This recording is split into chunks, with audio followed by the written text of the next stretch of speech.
Saravá, Jogo de Damas, saravá todo mundo, bem-vindo, mais uma entrevista do Jogo de Damas, no meio desse país que está completamente descabelado com as coisas que estão acontecendo, enfim. Todo dia tem uma novidade, todo dia a gente tem um susto novo, né? O país está assustado, sem falar na perda, né, da delicadeza e a brutalidade toda que a gente está vivendo, né? Cada vez mais a política vai se tornando um instrumento do mal e fugindo da mão do povo e sendo domínio de pilantras, né, de gente mal intencionada. E o que a gente está vivendo agora é a tal da vaza-jato juiz ladrão. A gente está no meio de um campeonato e que a gente descobriu que o juiz tinha time, tinha torcida, enfim, que o jogo era comprado, e bem comprado. E para comentar sobre isso, a gente trouxe aqui hoje duas figuras que são convidados, mas já são da casa, enfim, são os damos, né, que a gente brinca que são os damos, que é o advogado Rubens Francisco e o antropólogo João de Ataíde. Saravá, João, saravá, Rubens.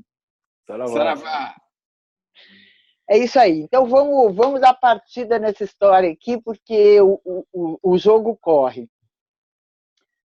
João de Ataíde, há quantos meses? 6 meses? Não, um ano. Um ano, não é, João? Mais de ano. Mais de ano, decretou num programa, quando a gente fazia o Duplo Expresso, e o João de Ataíde fazia no mesmo dia que o Rubens, e o João de Ataíde decretou que o Moro era juiz ladrão. E agora, mais de ano depois, a gente constata. João, conta aí, onde você comprou sua bola de cristal? Pois é, isso aí, olha, foi no dia 13 de abril, né, de 2018, né, então tem mais de um ano, né, e depois repeti algumas vezes, né, repeti inclusive na sexta-feira, né, 28 de junho, né, alguns dias antes do Glauber falar isso, né, ele falou na terça-feira, essa última terça, né? Isso. Então, realmente, naquele programa o Rubens estava também, a gente batia uma bola muito legal, né, naquela época, e tantos programas que fez com o Rubens, por isso é um prazer estar aqui com o Rubens, né, de novo, né, tem um bom tempo, né, que a gente não se vê, só mandando umas mensagenzinhas aí pelo Facebook, mas isso é muito pouco, né? Então a gente fazia um bate-bola muito bom ali, e eu pensei isso aí porque eu falei assim, a análise tem que ser, tudo bem, análise política, social é complexa, mas se a gente quer comunicar com a população, tem que ter uma coisa direta, né? Uma comunicação direta. Eu falei, um juiz que rouba para um lado é o juiz ladrão, não é? Então vamos chamar ele, como no Maracanã, quando eu era pequeno, eu ia no Maracanã, e todo mundo juiz ladrão, isso que o povo, a geral, entende. Então, convoquei Moro, juiz ladrão. É isso aí, né? Foi muito bom. E o Rubens também, na hora, também riu muito. Foi muito legal, hein? Fiz até um videozinho extrato, fui lá no meu canal, daí fiz um videozinho extrato com essa cena aí, né, para relembrar. Fiquei muito contente que parece que o Glauber Braga escutou, ou talvez só isso foi jogado no inconsciente coletivo, ele pegou no ar. É isso que eu ia falar, mas coletivo. A família dele assiste, né? Ele mesmo disse numa entrevista que a família dele assiste, né, os programas que eu faço lá sexta-feira no Duplo Expresso. É isso aí, Rubens. Legal. Então, foi muito bom, né, o que aconteceu, ter um parlamentar no Brasil que efetivamente deu voz, né, a uma estratégia, né, de massificação, de popularização de movimento, né? Porque justamente naquele episódio, né, que a gente estava conversando no Duplo Expresso, o Wellington estava comentando que tinha que desenvolver um jeito, né, uma forma de linguagem, né, que trouxesse o povo para dentro da briga. Porque fica só aquela questão de juridiquês e tal, fica um jogo de cartola, né? O jogo de cartola ninguém gosta. O jogo tem que ser jogado, uma pelada, jogo de várzea e tal, né? Jogo jogado. E o jogo jogado tem que ter o povo. E para ter o povo tem que ter a linguagem popular. Então você foi muito feliz que você fez essa tirada e a gente achou muito legal naquele programa ali. Já tinha acontecido a prisão do Lula, a gente tinha elaborado algumas estratégias para que não acontecesse a prisão dele, mas aí são vários pontos de vista, né? Aquela coisa, o Lula que quis ir e tal. A gente fala que isso até é irrelevante, porque estrategicamente não é bom, porque você tirava o principal jogador, saiu de campo, né? Então, deram um cartão vermelho para o Lula, também roubado, né? Pro artilheiro do time, né? É o craque, pô, entendeu? Então, o Brasil desfalcado, né? Ficou mais vulnerável. E a partir daí fomos adaptando até as estratégias. Depois teve uma cisão, que a gente tentou fazer aquele movimento 9 de julho. Teve muita controvérsia na própria esquerda. Por que acontece? Aquele símbolo que a Suzy Fletcher desenvolveu, né? Que é aquela mão, né? Só que sem um dedo, simbolizando Lula. Só que as cores, eu coloquei as cores do Brasil, da bandeira do Brasil. E deu um fenômeno, isso é que é muito importante, acho que o teu papel nessa noite aqui é primordial para a gente, porque essa é a estratégia definitiva. Isso é que vai definir vitória ou derrota na minha concepção. A briga que tinha, por exemplo, quando eu usava a bandeira do Brasil atrás, né, para fazer os lives, as cores que eu colocava no 9 de julho, a própria data 9 de julho, né, que foi a derrota, né, do movimento constitucionalista, né, paulista contra Getúlio Vargas. Porque Getúlio Vargas era uma pessoa bipolar. Às vezes ele fazia coisas muito interessantes para a população, às vezes ele fazia coisas terríveis, né? O pessoal até lembra da questão da Olga Benário, que foi mandada para o campo de concentração grávida para morrer. Então é uma figura muito controvertida. Mas São Paulo, né, foi às armas em defesa da Constituição da época, por outros motivos, né? Não eram tão nobres assim, era uma questão aí empresarial, mas foi um levante constitucionalista. Então, eu quis pegar essa questão do 9 de julho, que já é uma data que é feriado e tal, cria um impacto. Por 9 de julho, não, por que 9 de julho? Então, o pessoal fica pensando, você tem que pegar coisas que as pessoas assimilam, associam com alguma coisa. As cores, por que as cores do Brasil? Porque a luta é do Brasil. Tinha um pique-bandeira. Quem pega a bandeira do adversário ganha o jogo. Pois é, os coxinha pegaram a bandeira do Brasil. E a esquerda, não sei, ficou nessa de achar que a bandeira é símbolo coxinha, a bandeira do Brasil, do país. Então, a bandeira da nação ficou a bandeira vermelha, né? ou com aquele símbolo da extinta União Soviética, que não é bem visto na comunidade europeia, porque arremete ao inimigo, que o Parlamento Europeu, inclusive, fez a votação, a moção, isso foi mês passado, declarou a Rússia como inimiga da União Europeia. Então, assim, o Brasil ele está numa que a esquerda está indo fantasiada de pescoço em festa de vampiro. E aí sempre tem um resultado negativo e não sabe por quê. Vai para a manifestação, todo mundo vai de vermelho. Ninguém usa a bandeira do Brasil. Entendeu? Então, o que as pessoas que estão fora, que a gente fala assim, não, o PT tem 2 milhões de tal, bota lá o pessoal, tá legal, tudo bem. Só que 2 milhões de pessoas, 1%, entendeu? Da população brasileira. E democracia é vitória da maioria, não é da melhoria. São os melhores, entendeu? Senão seria oligarquia, né? Então, exato. Então, o que acontece? O pessoal tem que ir para a rua. E assim, não dá para esperar que o diretório dê essa ordem e tal, porque não sei o que acontece lá, não entendo, não sou do PT, não sou de partido nenhum, então não sei como é que funciona a cabeça dele. Mas quem está nessa luta tem que ter, por iniciativa própria, entender que se não colocar os símbolos nacionais nesse jogo, como você falou, o juiz ladrão é um símbolo nacional. Quando você vê que o jogo está sendo roubado, o que o brasileiro solta? Juiz ladrão. Você pegou um símbolo nacional do juiz ladrão. Eles têm que pegar alguma coisa, se a pessoa entender que quando ir para a rua tem que levar a bandeira do Brasil. Tem que sair com a camisa da seleção. Entendeu? Ou então misturar, ou utilizar isso junto com outra coisa, também não seria. Mas você tocou no ponto. Como que a gente sai desse meio que a gente analisa coisas complexas, né?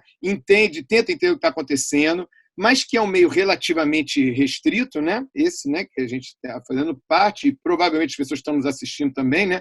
Como fazer isso chegar nesse país de massas, que é o Brasil, né? 200 milhões de pessoas, passou de 200 milhões de pessoas, um país continental, às vezes algumas ideias chegam, mas ficam restritas a algumas cidades, né? Como chegar? Esse é o grande desafio, né? O Glauber Braga, agora, ele encarnou uma liderança agora. Eu gostaria que ele está com a bola, né? Ele está com a bola no jogo, né? Quer dizer, o povo viu, muita gente gostou, a mídia teve que dar espaço para ele, mesmo a mídia que é, digamos, contra os nossos interesses populares, teve que dar espaço, né? Foi tão claro, tão nítido, né? Do que ele fez, né? E o pessoal riu, né? Claro, o humor às vezes ajuda também, né? Quer dizer, ele está com esse protagonismo e eu gostaria muito que ele se tornasse, continuasse e aumentasse essa coisa, ele encarnasse essa liderança, essa esperança, porque a gente precisa ter algumas lideranças. Como, né, falar com essa grande massa de população, Rubens? Eu acho que é isso que você fala aí, né, que essa questão, usando os símbolos que a gente conhece, pode talvez misturar com outros símbolos, mas talvez tenha que usar também os símbolos nacionais, né? Você não é? O Brizola gostava do outro hino, né? Tem o hino da independência. Tem que utilizar também, né? Os hinos, os símbolos nacionais. Mas como? É um mistério. É um jogo, é um equilíbrio, um tempero que realmente a gente não é fácil, né? É um desafio conseguir. Então, você falou uma coisa chave aí. O Brizola usava o hino nacional, mas só que uma versão acho que é do Goldschalk, né? Que era a grande fantasia sobre o hino nacional brasileiro. É um compositor clássico, né? Ele fez algumas fantasias de alguns hinos que ele achava interessante. Ele achava esse arranjo do hino brasileiro muito, muito bom, porque tinha 3 movimentos. Ele explicou lá, eu não sou músico, né? Então, mas ele falou que tecnicamente, né? Inclusive não era muito matemático, né? Estava mais para Mozart e tal, então era uma coisa que... Aí ele fez deixa eu perguntar uma coisa, pegando o embalo.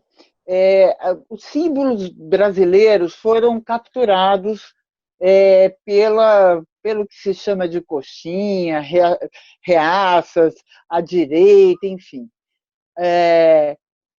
Mas existe como é que a esquerda resgata isso e consegue se caracterizar, né? Caracterizar que esse símbolo não é da direita nem da esquerda, isso é um símbolo dos brasileiros, seja lá em que parte estiverem. Porque eu percebo assim, eu já fui em várias manifestações aqui em São Paulo, e sempre tem gente com camisa verde e amarela e está tudo certo. Agora, se você vai com uma camisa vermelha numa manifestação da direita, a coisa não é tão bem vista. Então, mas é que tá, olha só, não vamos confundir as coisas. O fato de você botar verde e amarelo, camisa da seleção brasileira, bandeira do Brasil, não quer dizer que você virou direita. O pessoal confunde isso. Ele quer, por exemplo, vou de vermelho nessa manifestação que está com a camisa verde. Mas é uma manifestação chamada pelo MBL, pelo Carvalhedo, pelo grupo lá do Havan, não sei o quê. É óbvio que esses caras estão lá para criar essa situação, ameaçar o STF, dar voz a general maluco. Então, aquela manifestação, embora tenha bandeiras do Brasil, tenha pessoas com a camisa da seleção, o objetivo delas ali é consumar o assalto que está sendo feito ao país, né, travestido de cruzada do bem contra o mal. Não estou falando isso. Vamos supor, o PCO vai chamar lá O PCO ainda teve um insight. Ele usa a bandeira vermelha, mas no lugar da foice do martelo, que é o que remete à União Soviética, que remete à questão do antagonismo com a OTAN e tal, que aí você vai criando outros problemas aí fora, porque você fica com uma imagem, você passa uma imagem de uma outra coisa. Então o PCO botou uma engrenagem. Engrenagem, então, aí já mudou. Tá vendo? Ele mesmo em cima deu uma modificação.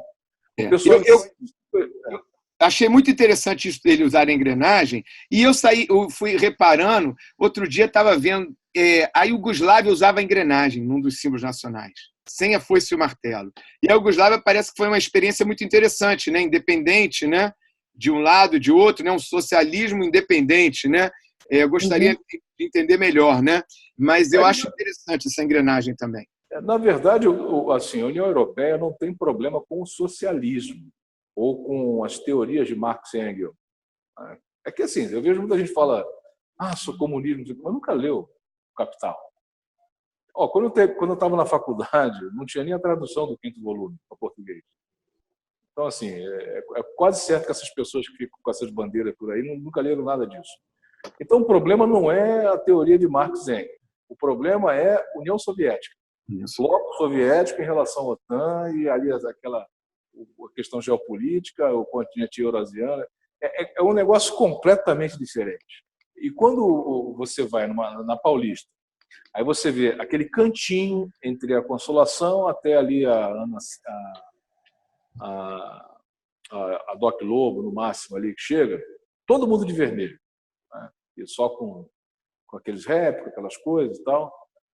E você dali para até quase a Pamplona, todo mundo de verde e amarelo. Aí canta hino nacional, tem carro de som potente, tem trio elétrico, a estrutura é outra. Tem aqueles balões infláveis com Gilmar Mendes como presidiário, Lula como presidiário. Você vê que o pessoal de vermelho não tem dinheiro, não tem essa estrutura, não tem esse megafone, não tem esses recursos eletrônicos. Né? Está todo mundo de vermelho com um discurso que não é muito palatável.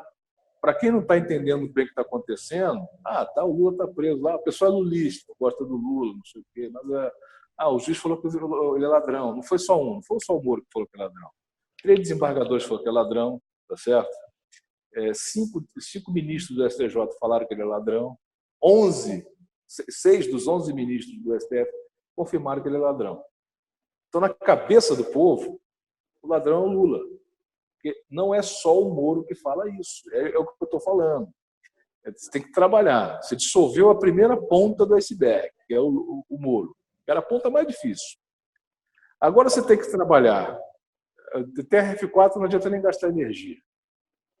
Quando a gente falou daquele programa de você falar do juiz ladrão, falando justamente daquele amicus curiae que foi feito lá no TRF4, que eu expliquei tudo. A gente está falando aqui de situações que foram ditas. Naquele amicus curiae, eu cito Noam Chomsky, nos jogos de linguagem, no consenso fabricado. A esquerda nunca tinha falado disso.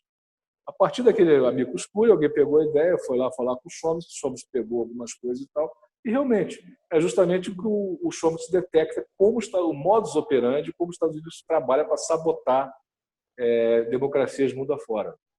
Então ele viu que assim a mão que balança o berço era muito característica. Então, ele reconheceu uma intervenção da inteligência americana, o Departamento de Inteligência americano, não é o Departamento de Justiça americano. Ele também cria outro problema. A gente só se pega em coisa de linguagem. Se a gente levar o problema do Lula como um problema de Departamento de Justiça americano, ninguém vai ajudar. Ninguém vai contra o Departamento de Justiça americano. Agora, se for contra o Departamento de Inteligência americano, lá do Watergate, né, dos Irã contra, tudo quanto é sabotagem que eles já participaram, né, que foi pego na época do Nixon e tal. Então, todo mundo já está careca de saber que o Departamento de Justiça americano é sabotador, ele faz essas coisas. Então, não teria problema nenhum em tentar ajudar o Lula, como acontece com esse parlamentar alemão que quer fazer uma videoconferência com o Lula. Tem que pegar essas coisas. Agora, se você fica aparecendo toda hora um símbolo da União Soviética, né, aí fica alimentando essas bobagens aí, que o Putin que está financiando o Glenn, porque é uma sabotagem russa, não sei o quê, negócio de espião. Aí pronto, cara. O pessoal se afasta do Brasil como se fosse leproso. Agora Rubens e João, uma pergunta para vocês dois. Quero voltar um pouquinho essa história aqui para o Brasil, da questão de todos esses vazamentos, a importância desses vazamentos e como é que eles podem contribuir, em que medida que eles podem contribuir para fortalecer a luta do resgate da democracia, do resgate do processo jurídico, né, da questão do direito, enfim, que acabou ficando muito truncada em todo esse processo, para mim, desde lá do mensalão, não é nem só do impeachment da Dilma, desde o mensalão essa história juridicamente é mal contada. Olha, então eu queria saber do Rubens, juridicamente, qual é o impacto desse, segundo o próprio Glenn, é o começo também é uma ponta de iceberg, segundo ele, tem mais de 2.000 áudios para serem ouvidos, e do João eu quero saber como é que isso bate aí na Europa. Então, na verdade, assim, eu acho que eu imaginei da gente fazer uma dobradinha com o João, justamente para a gente bolar alguma... Porque a Europa é muito interessante, tá? Mas, assim, se a gente não criar problema com a Europa, essa história aí de Rússia, de OTAN e tal, sair disso aí, ou não entrar nisso aí, que isso é um vespeiro, já tá bom. O lance do Ataíde, que eu acho primordial, é porque, assim, o nosso problema ele já não é mais jurídico faz tempo. Inclusive, foi uma dos petelecos que eu tive com a Haddad e com a Haddad. Ele tem problema jurídico? Não tem problema jurídico. O do Lula é político. Ele está sequestrado por uma guarda pretoriana, entendeu? Dentro de um bunker, lá, um Reich, lá, um campo de concentração. A situação é essa. Tá? Então, o que vai tirar o Lula dali é justamente situações como a do Glauber, tá? Para movimentar dentro do parlamento brasileiro alguma medida, né, para anular esse efeito pseudo-jurídico aí, que é o sequestro dele e tal. Mas para isso ficar claro, não adianta ficar vindo porque o advogado ele sempre vai puxar a coisa para um lado, de que a questão é jurídica, que vai resolver com HC, com um artigo não sei das quantas, blá, blá, blá. Não tem nada disso. É fraude a olhos vistos. Quem tem um pingo de vergonha na cara sabe disso, entendeu? Então, assim, é letra morta. Quem fica falando que não, vai falar que não. Tipo Fux, Fachin, vai ficar dizendo que não. Os caras lá do TRF4, os desembargadores. Por quê? Barroso, né? Então, assim, é perda de tempo. Tem que investir no Glauber para multiplicar esse tipo de coisa. Então, nesse ponto que eu acho crucial uma análise e um palpite ou uma diretriz aí dada pelo João, como que a gente pode trabalhar isso? Bom, eu acho que o Glauber e o pessoal que apoia o Glauber, dentro do partido dele, e outros partidos, outras pessoas de esquerda ou nacionalistas que queiram apoiar ele, é o momento. E eu acho que ele tem que pegar esse protagonismo. O ideal era ele chamar o povo para a rua para apoiar ele, a coisa dele, né? Também ter os políticos apoiando ele, mas também mostrar que tem uma população apoiando ele, né? Você vê que os bolsonaristas já tentaram aí fazer umas manifestações pequenas, né? Então ele tem que aproveitar isso aí, né? Na parte internacional, realmente isso ajudou, essas denúncias ajudaram, porque várias pessoas aqui que falavam eu acho que o Lula deve ser ladrão, como todos os outros sempre foram, agora viram que mudaram. Eu vi pessoas assim que eu encontrei, né? Viram que não, parece que realmente foi tudo armação, então acho que é um momento bom. Agora, a questão do Glenn Greenwald é o seguinte: a gente deve dar toda a força para destruir o Moro e outros que estão junto com ele, né? Para que não seja só o Moro que caia e outros fiquem e tomem o lugar dele, né? Então tem que destruir o Moro e todos aqueles que estão próximos desse esquema dele, né? Agora, nesse aspecto, é muito bom tudo que o Glenn Greenwald faz. Agora, o aspecto que a gente tem que tomar cuidado é que, será que esse ataque ao Moro é para entrar naquela narrativa que já vem do cinema de Hollywood, de toda coisa desse sistema hollywoodiano que já passa décadas, de que ele acabe saindo fortalecido, assim, que ele acabe dizendo assim, eu fiz essas coisas mesmo, mas foi pelo bem, pela justiça, pelo bem do país ou da justiça, como faz num filme qualquer, um policial que faz várias coisas fora da lei, né? Bate na gente, nos caras, faz coisa fora que o delegado não queria, por exemplo, né? Para conseguir prender ou matar o bandido, né?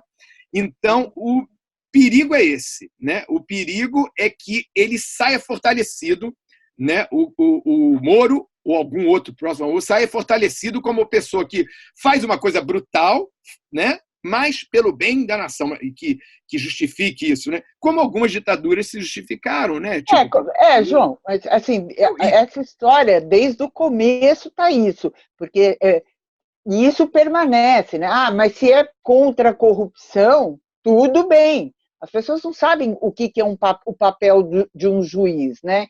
Então, se o juiz, enfim, favoreceu a promotoria, as pessoas elas não estão entendendo esse processo. E esse ponto que é importante, é isso que eu estou falando, Nion. As pessoas não sabem e não vão saber, a gente não vai conseguir fazer isso para 200 milhões de pessoas, entendeu? Desfazer tudo que foi feito pela Lava Jato, desde a época, como você bem disse, né, da 470, que foi aquela ação penal que levou o Dirceu à prisão por literatura, porque podia ser, né, uma hipótese plausível, então prende o Dirceu e Genuíno, destruiu todo o PT a partir daquela.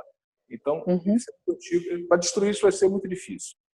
O que o Ataíde está falando, que é o principal, que eu acho que fica aquela coisa de apareceu como protagonista, agora ele vai canalizar.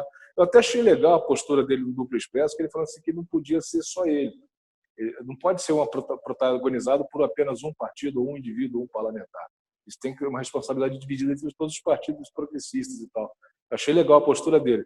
Mas, como ele está falando, ele precisa de apoio popular.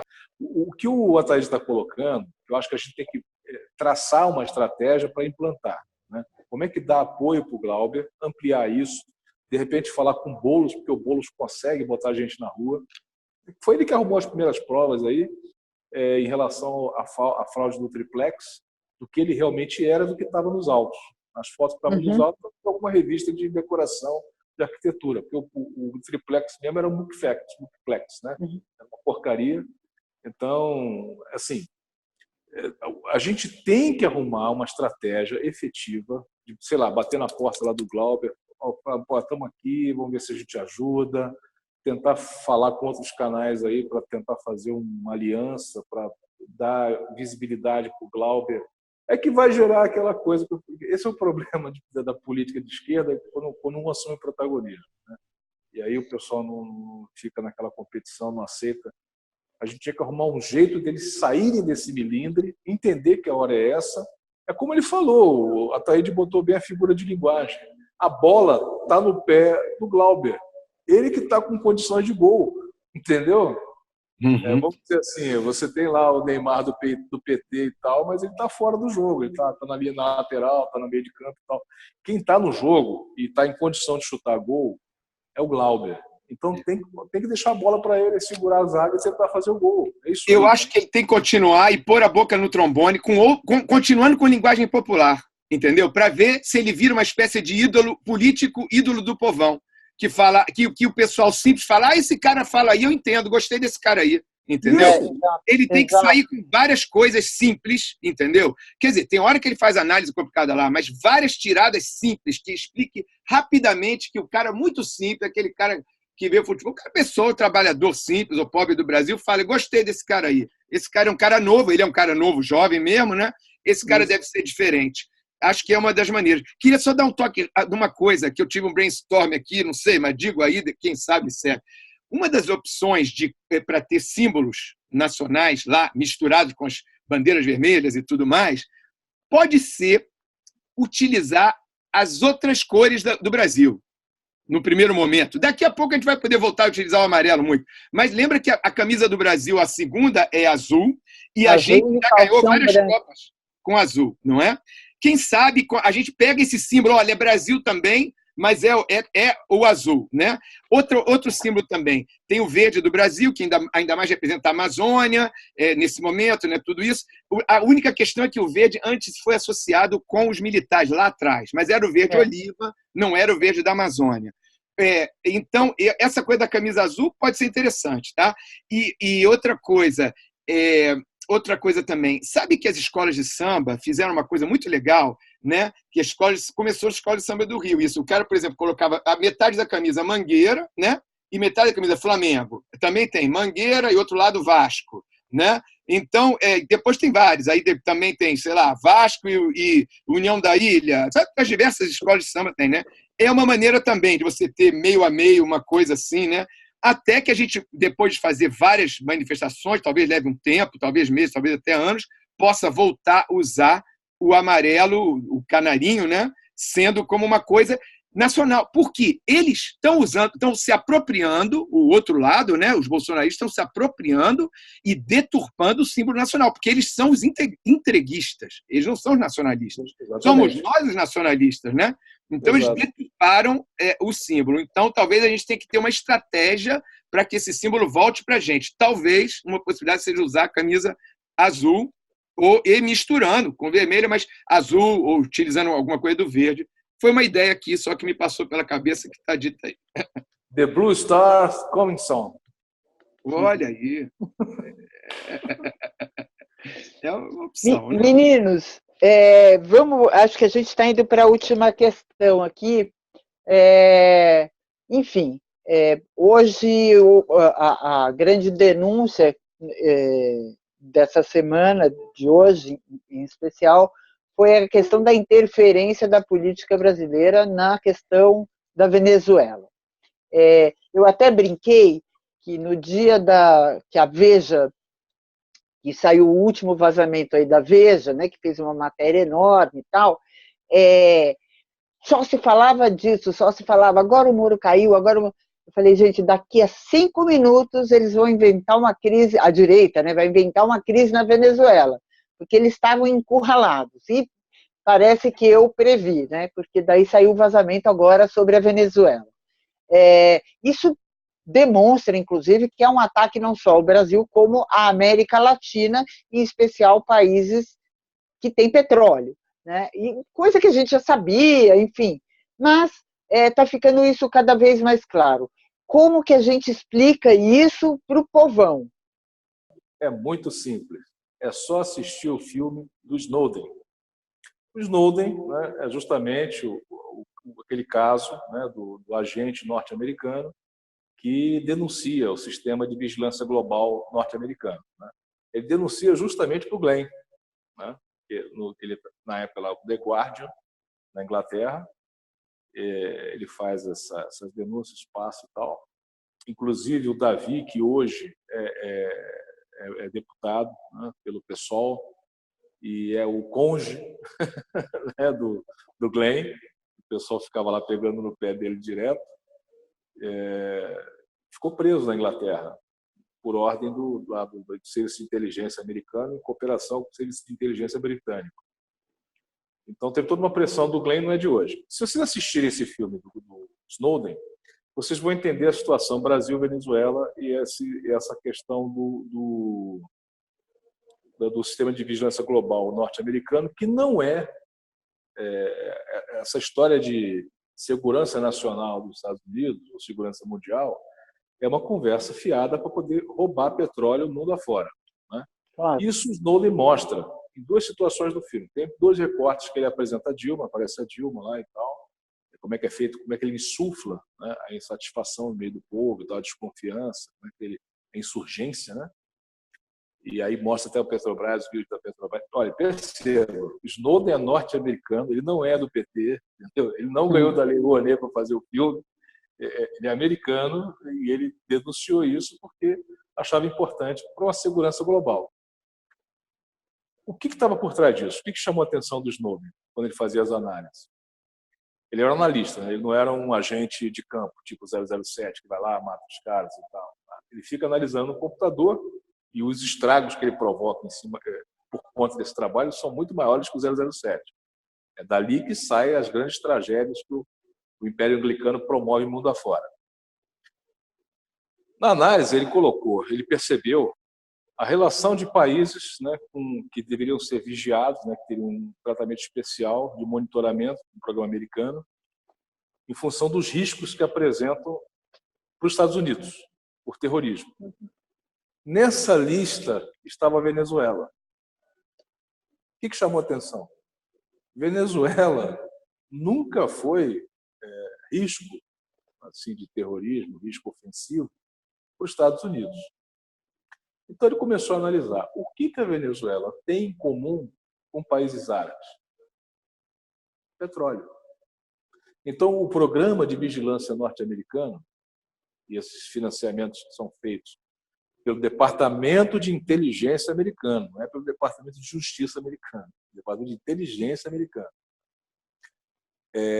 Eles promovem essas insurgências, né, essas instabilidades democráticas nos países que têm petróleo. Isso porque, na época do Nixon, houve um desvínculo do dólar com o ouro. Ele vinculou com o petróleo. Então, na verdade, o papel moeda tem uma correlação com o petróleo. E os Estados Unidos ele consome 3 ou 4 vezes mais do que a matriz energética dele produz. Então, ele precisa tirar de outros lugares. Por questão de sobrevivência mesmo. É maior do que ele próprio, hoje. Então, essa questão da Venezuela, que o Intercept Brasil hoje está colocando, é só um reload do que aconteceu com o Snowden lá na Inglaterra, né? Que foi o início de tudo.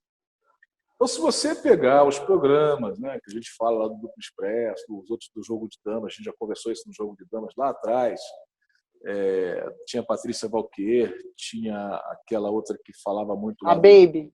A Baby. Não. A gente falava já tudo isso aí, né? Hoje o Intercept ele veio ratificar. Por isso que deve ficar muito tranquilo. Eu só vou fazer aqui essa prévia para dar um sossego, uma tranquilidade para o Ataíde ficar à vontade e as pessoas ficarem à vontade de ouvir o Ataíde, ouvirem o Glauber e quem quiser chamar o Moro de juiz ladrão. Por quê? Essas coisas não são novidades. Essa conclusão é alicerçada em uma análise que já faz 3 anos que a gente está envolvido diretamente, trazendo vários elementos. Inclusive, a gente peticionando dentro do processo. Eu cheguei a peticionar dentro do processo, tanto na 13ª Vara em Curitiba, como no TRF4. Então, a gente está aqui falando, achando isso, achando aquilo, entendeu? Dando uma de especialista geopolítico e tal. Estamos falando de coisas bem práticas, bem palpáveis. Tá? Essa questão da Venezuela, ela só é uma volta ao que tudo que já foi dito, porque ela está intimamente ligada à situação do Brasil, porque o Brasil não tem uma produção de petróleo tão grande quanto a Venezuela, não tem um potencial tão grande quanto a Venezuela, mas também se inseriu no cenário mundial em função do pré-sal. Ainda com um problema, porque a Venezuela está próxima lá do continente, está bem dentro do território. O Brasil ele ainda teve a ousadia de fazer isso no limiar da fronteira marítima dele. Inclusive, teve um almirante, não lembro o nome dele, ele estava na reunião, o Lula estava falando lá e falou assim, mas ele não pode vender o fundo do oceano. Não. O Brasil nem tem marinha para isso, quer dizer, para defender lá, se for atacado e tal. Isso foi um almirante, perceba, é o almirante da Marinha Americana, contradizendo um chefe de Estado, o presidente de uma outra nação, dentro de uma reunião lá, que não tinha nada que estar lá. Ele é o milico, ele tem que fazer, ele tinha que estar lá no navio, cuidando das coisas dele lá, não dando palpite em questão política. Então, você vê que essa situação, não é que ele está aqui discutindo a teoria da conspiração, ou dando uma de querendo ser mais do que nós somos. São coisas práticas que têm resultados objetivos, assim, danosos no nosso dia a dia. Isso retirou castrou as futuras gerações brasileiras, tá, de ter um futuro melhor, tecnologicamente, financeiramente, porque não é só a questão do petróleo, do mineral. Em cima disso tem todo um trabalho, uma cadeia de produção, uma cadeia industrial que foi sacrificada. Foi falência em massa, tá, em vários setores, e isso foi efeito dominó. Acabou aqui em Marrakech. Você está em contratos aí que você está tentando segurar aqui e ali que não consegue mais. Ciência e tecnologia, né, Rubens? Exato. Indústria naval que fazia plataforma, fazia navios, refinarias novas e antigas, né? Estavam sendo feitas e as antigas, né? Por exemplo, né? Cadeiras universitárias de gás e petróleo, de engenharia de gás e petróleo. Isso não existia na minha época. Acho que também não. Você não tinha essa, não existia essa. Vou fazer vestibular para engenharia de gás e petróleo, não existia isso. Exato. Colocou a gente numa jogada. O Lula foi um grande vendedor, mas vendedor no bom sentido. Ele vendeu o peixe no Brasil, mundo afora. O pessoal aqui adorava o Lula, passou a gostar da Dilma e tal, depois, e até a Dilma consolidou algumas relações assim com primazia. Quando ela foi derrubada e ficou o Temer, todo mundo se lamentava aqui, estava com saudade da Dilma e tal. Agora está tão ruim que eu estou com saudade do Temer. Porque piorou, entendeu? Então, o negócio... E a gente está de ladeira abaixo.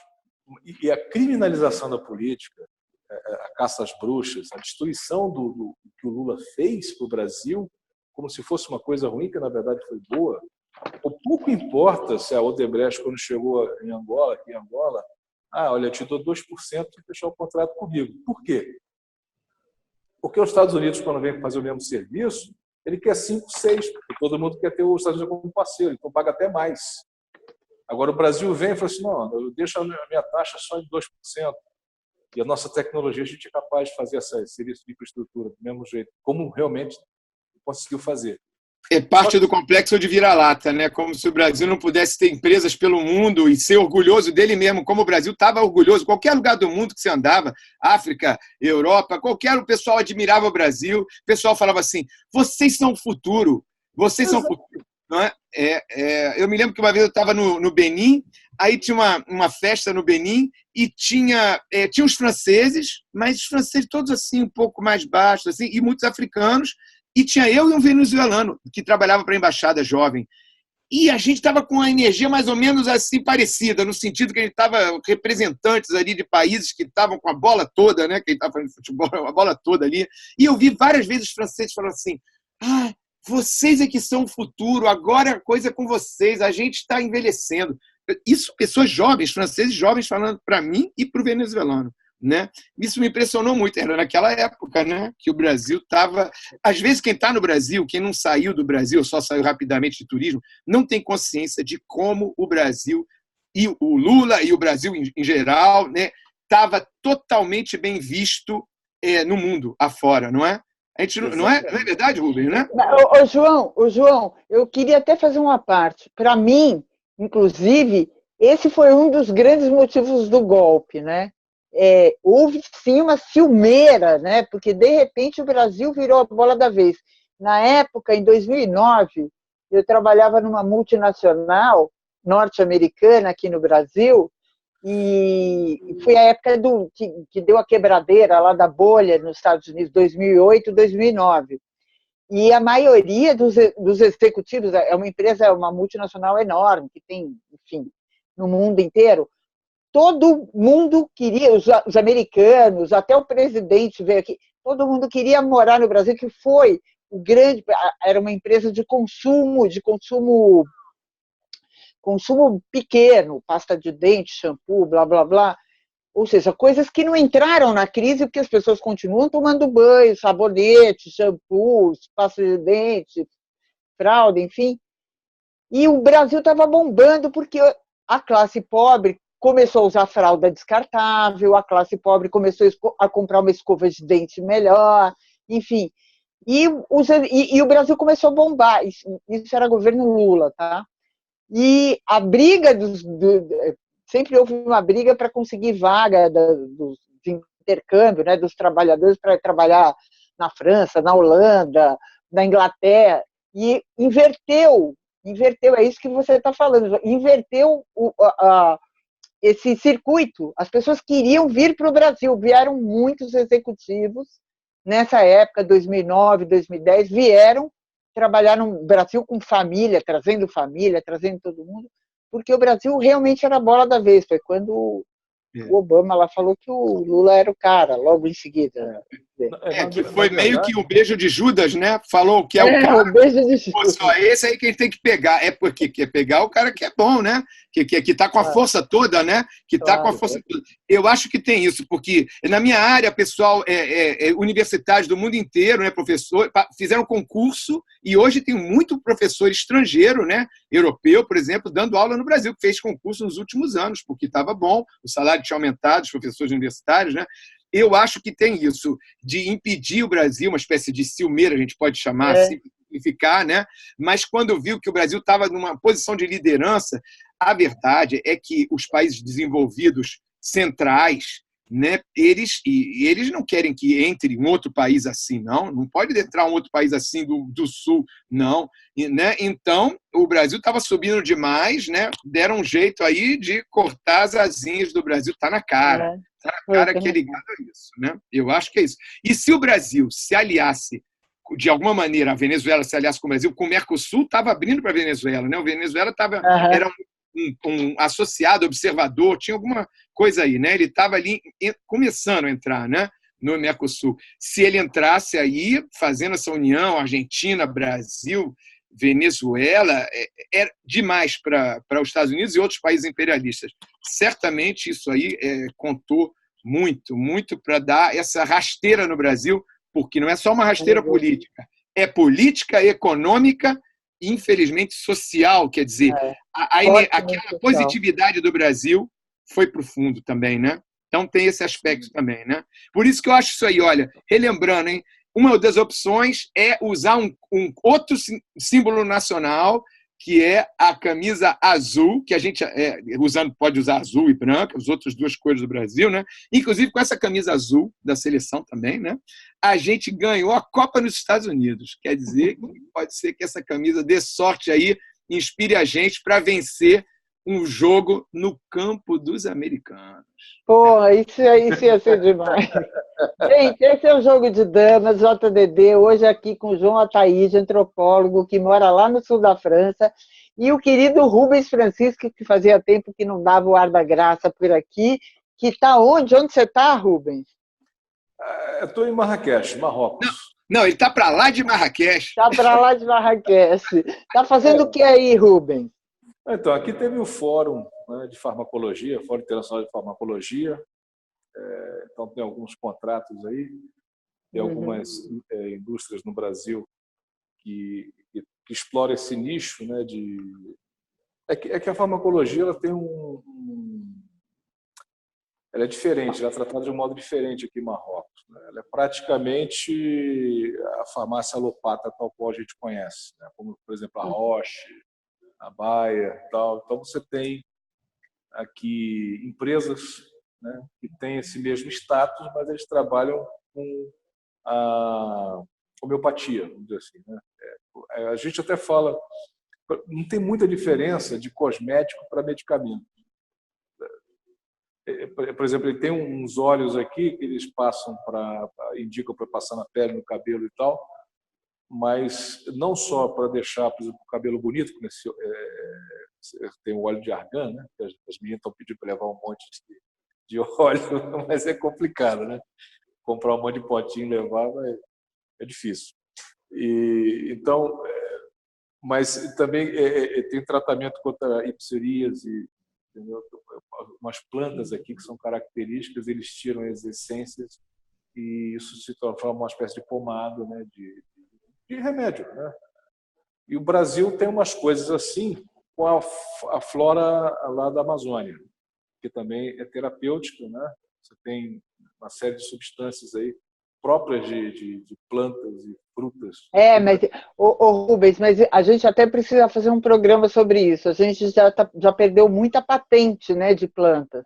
Um dia a gente precisa conversar sobre isso aqui no Jogo de Damas. Uma outra grande questão, realmente. Olha, queria lembrar que o Marrocos é um país que tem muito a ver com o Brasil. Vou rapidamente dizer por quê. O Marrocos, a gente não ouve falar que na Península Ibérica foi dominada pelos árabes ou pelos mouros, né? Pois é, esses mouros de onde vinham? De onde você acha que vinham esses árabes, esses mouros? Eles vinham de um pedaço que hoje é Argélia, a maioria da população, pode ter uma outra família que não, e, sobretudo, do que é hoje o Marrocos, entendeu? Então, quer dizer, o Portugal foi ocupado por populações que eram do Marrocos, inclusive, né, que eram berberes ou árabes, né, do Marrocos, né? Então, inclusive, uma época era um califado que era junto, né, do aquele sul da Península Ibérica e do Marrocos também. Então, certamente a gente tem muito gene aí nessa parte portuguesa que vem aí dessa região do Marrocos. Muitas vezes acham que eu sou marroquino, muitas vezes já me perguntaram várias vezes se eu sou marroquino, entendeu? Aqui na França, que tem muito marroquino, né? Então a gente tem essa conexão histórica aí com o Marrocos, humana até no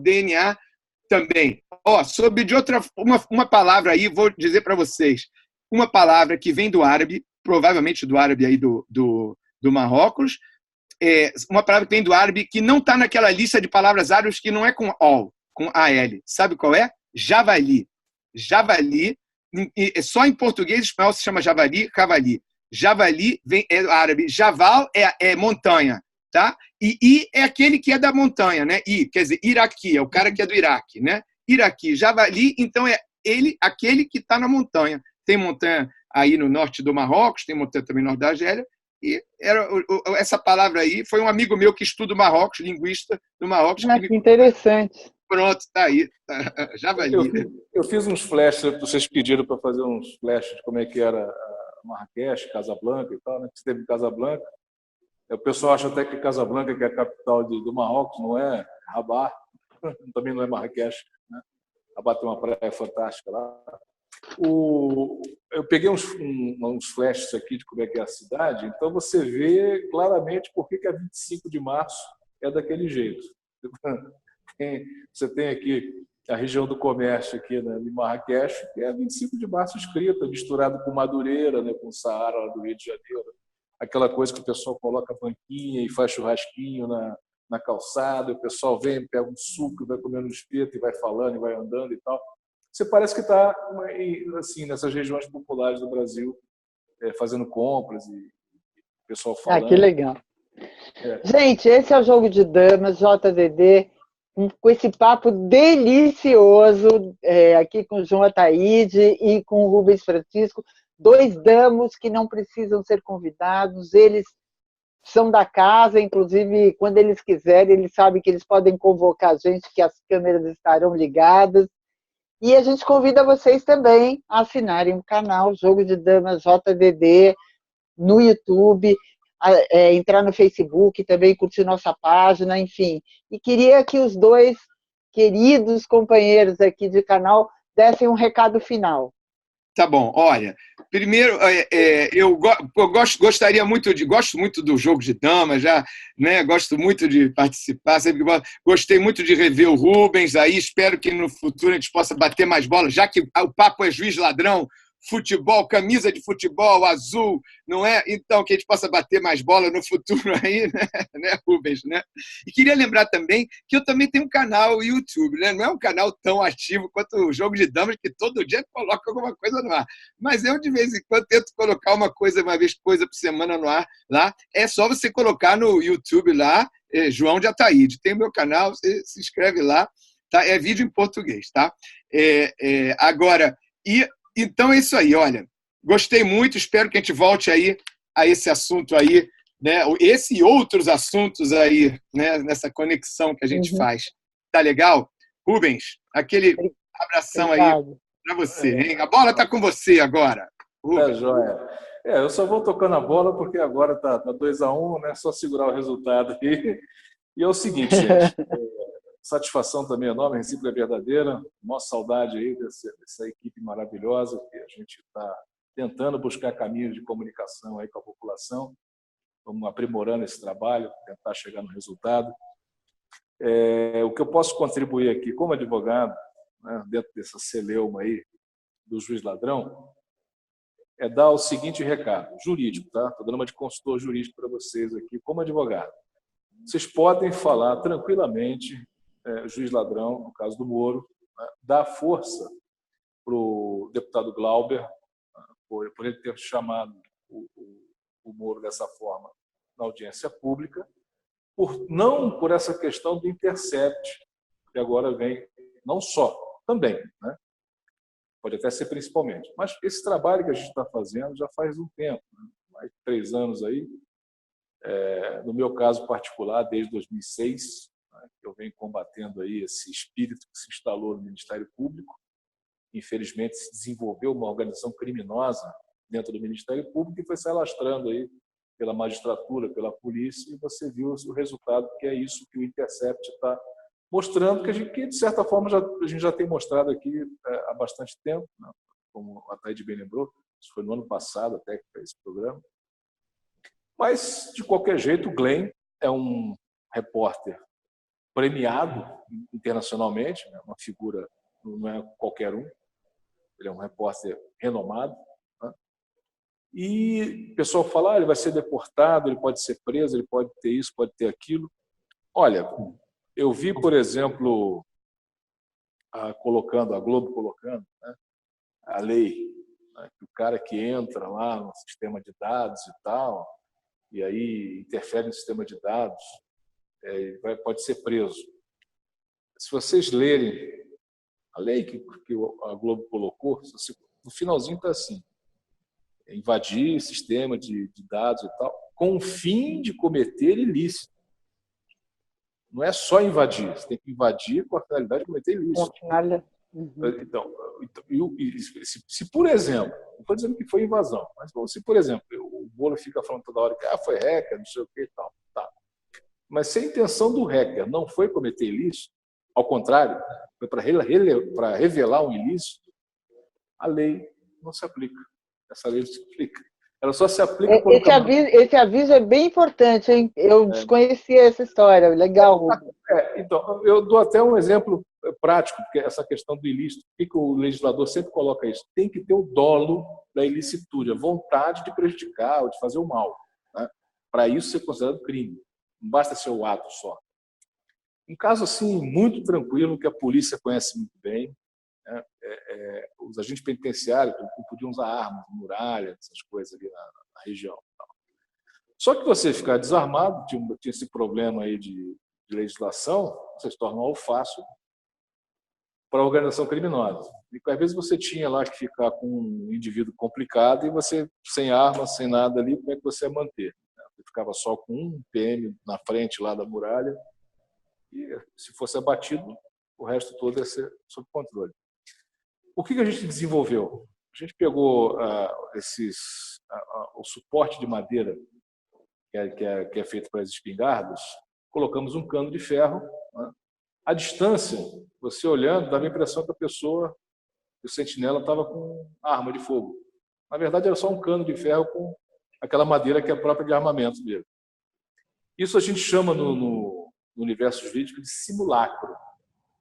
Então, os próprios bandidos ligavam para a polícia denunciando que tinha gente armada lá no complexo penal. E o que acontece? Quando foi feita a ação penal, estava com simulacro. Não, mas simulacro também é crime, que estava dentro da lei de estatuto de desarmamento.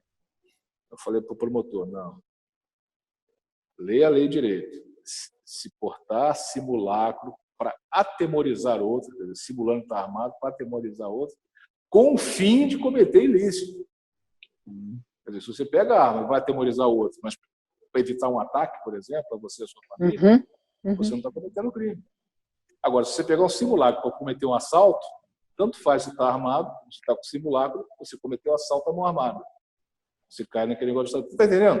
Então, a questão do Glenn, ele pode ficar tranquilo, porque a intenção dele, se esse argumento do Moro, de que é um hacker e tal, e por isso é inválido, ele cometeu crime, não tem eficácia nenhuma. Porque o Glenn, em momento algum, quis cometer ilícito e não cometeu ilícito algum. Se, por um acaso, a fonte for um hacker, que a gente acha que não é, e também não interessa. Interessa que está lá... Bom, o próprio Telegram negou, né? Diz que não houve invasão. Não interessa, está tranquilo. Então, Glenn pode ficar tranquilo. Ele pode ser deportado. Não, ele não pode ser deportado. Por quê? Porque americano não precisa mais de visto para ficar no Brasil. Graças ao Bozo. Então, ele está em casa. Americano é da casa. Então, o Glenn não pode ser expulso de visto. Ele só poderia ser expulso se precisa de visto. Não precisa de visto, não pode ficar aqui. Além do que, ele é casado com um brasileiro, né, e adotou crianças brasileiras. O bem-estar de criança. Então, a chance de legalmente deportarem o Glenn não existe. O Glenn não cometeu ilícito. Podem apoiar o Glenn tranquilamente, nesse que ele está fazendo. O Glenn deve continuar fazendo isso. A esquerda deve apoiar o Glenn, mesmo ele sendo financiado aí por imperialista, sei lá quem, porque isso está importando para a nulidade do processo. Você mostra a parcialidade do juiz, então isso é uma peça importante para a libertação do Lula. Com relação ao Glauber, agiu corretíssimo, porque ele usou a figura de linguagem do juiz ladrão, que não é que ele recebeu milhões e está na Suíça para poder prender o Lula. Que eu até acho que aconteceu isso. Deveria pedir a quebra de sigilo bancário do Moro, para ver quanto que ele ganhou nessa brincadeira. Mas o Glauber, ele usou esse termo, não foi nesse sentido, que ele roubou dinheiro e ficou lá e tal. É roubar naquele sentido do juiz que veste a camisa. O juiz é vascaíno e está apitando Flamengo e Vasco. Aí ele vai dar um pênalti, expulsa o Flamengo e tal, e você descobre lá nas fotos que o juiz vestia a camisa do Vasco, ia lá no São Januário e tal. Eu falei, porra, o juiz é vascaíno, porra. Ele apitou contra o Flamengo. Ou qualquer outro time. Entendeu? Então, essa é a lógica. Então, o Glauber também não cometeu ilícito nenhum, está certíssimo, vamos apoiar. E camisa azul neles. Estrelinha azul. É isso aí, gente. Muito obrigada aos dois, obrigada a vocês que acompanharam o programa. Não deixe de se inscrever, de compartilhar o canal, de convidar as pessoas para conhecerem o canal. E até a próxima. Saravá. A melhor coisinha da França é aqui. Tá? Eu tô sabendo. E ó, só para resumir, o povo no futebol já sabe, resume, quando cansar de gritar, quando vê o Moro passar, quando cansar de gritar golpista, grita juiz ladrão. Pronto, juiz ladrão. Não é? Ladrão porque ganha dinheiro, rouba dinheiro, e ladrão porque é apagamento. Ladrão, juiz ladrão quer dizer duas coisas, né? No futebol, né? Isso. Então, juiz ladrão. Pronto. Muito bom. Gostei dessa. Juiz ladrão. Tem que ter pessoas inteligentes aqui para trazer o povo de volta. É o povo. Porque a sabedoria, meu irmão, está no povo. Senhor Sérgio, eu posso ter me equivocado na palavra analogia, mas eu não vou me equivocar na firmeza do que aqui tem que ser dito. A história não absolverá o senhor. Da história, o senhor não pode se esconder. E o senhor vai estar, sim, nos livros de história. Vai estar nos livros de história como um juiz que se corrompeu, como um juiz ladrão. É isso que vai estar nos livros de história. A população brasileira não vai aceitar como fato consumado um juiz ladrão e corrompido que ganhou uma recompensa para fazer com que a democracia brasileira fosse atingida. É o que o senhor é, um juiz que se corrompeu e, apesar dos gritos, um juiz ladrão.